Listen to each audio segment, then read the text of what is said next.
The position of the state and of the defendants was that the preliminary or pretrial release of discovery information, that is the information provided by the state to the defense, would result in so much adverse publicity that it would be difficult for the defendants and the state to pick an unbiased jury in Leon County, Florida. And because of that, they asked that the court seal that discovery information, not forever, but at least until a jury has been picked.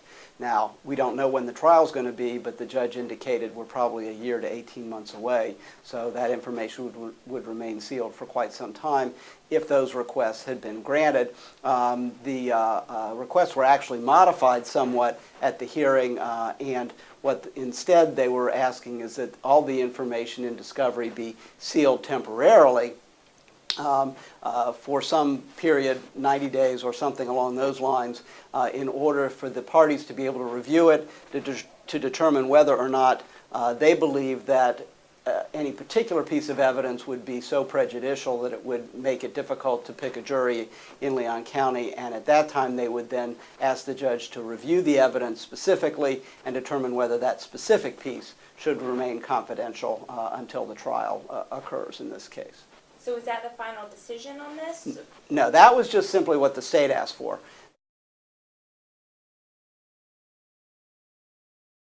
Our position, on behalf of the Tallahassee Democrat, as well as arguing this issue for access for all members of the public, is that this information should not be sealed at all, and that the state and the defendant did not carry their burden of proof to demonstrate why the information should be kept confidential, and that instead, if there was some specific piece of discovery that they were worried about, they should come to the judge at the time that that information became available and ask the judge to review that specific item and determine whether it should be confidential.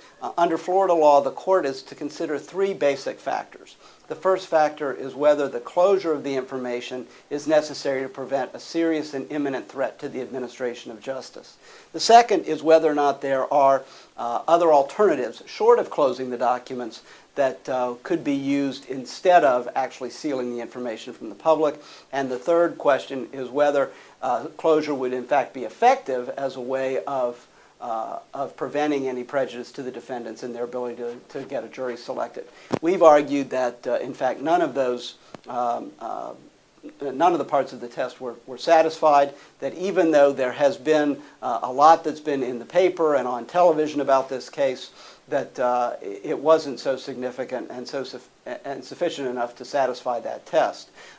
The defendant particularly also included not only the news stories, but brought in literally thousands of pages of posts and blogs off the internet claiming that that level of discussion is also something that the judge should consider in determining whether or not there's been so much pretrial publicity that further disclosure of even more information would make it difficult. And what did you have to say about the blogs in particular? That's an interesting area of the law. It's not real clear, but our basic position is that blogs are not the same as media coverage. That anyone can post a blog. That the true media coverage is that which is done by professional journalists. And what our position is that the blogs are really no more than the modern version of what used to occur around the water cooler. Really, all that's been published has been pretty much a factual recitation of what's out there.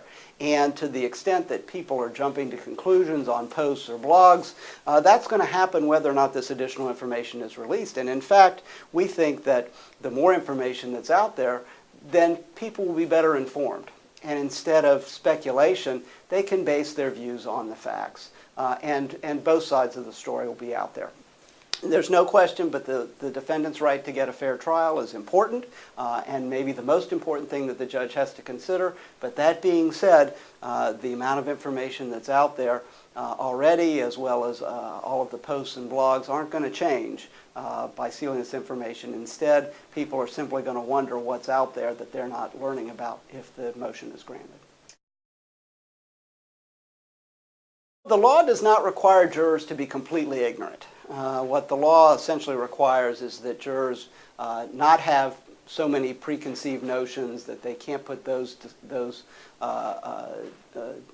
opinions aside, and will be able to judge the case based on the evidence that's presented. And that was part of our point, is that we don't have to simply find people that know nothing about the case. That's not what's required. Well, there's a lot of different things that judges can do, so we could probably go through a whole laundry list of different options, and if this, then what. That's a pretty tough one to answer. Ultimately, it will be up to, actually, any party to this can appeal if they're not happy with it. The media could appeal it. If the defendant doesn't like a ruling, the defense could appeal it, the state. Even the family participated in this through their counsel, so lots of different options.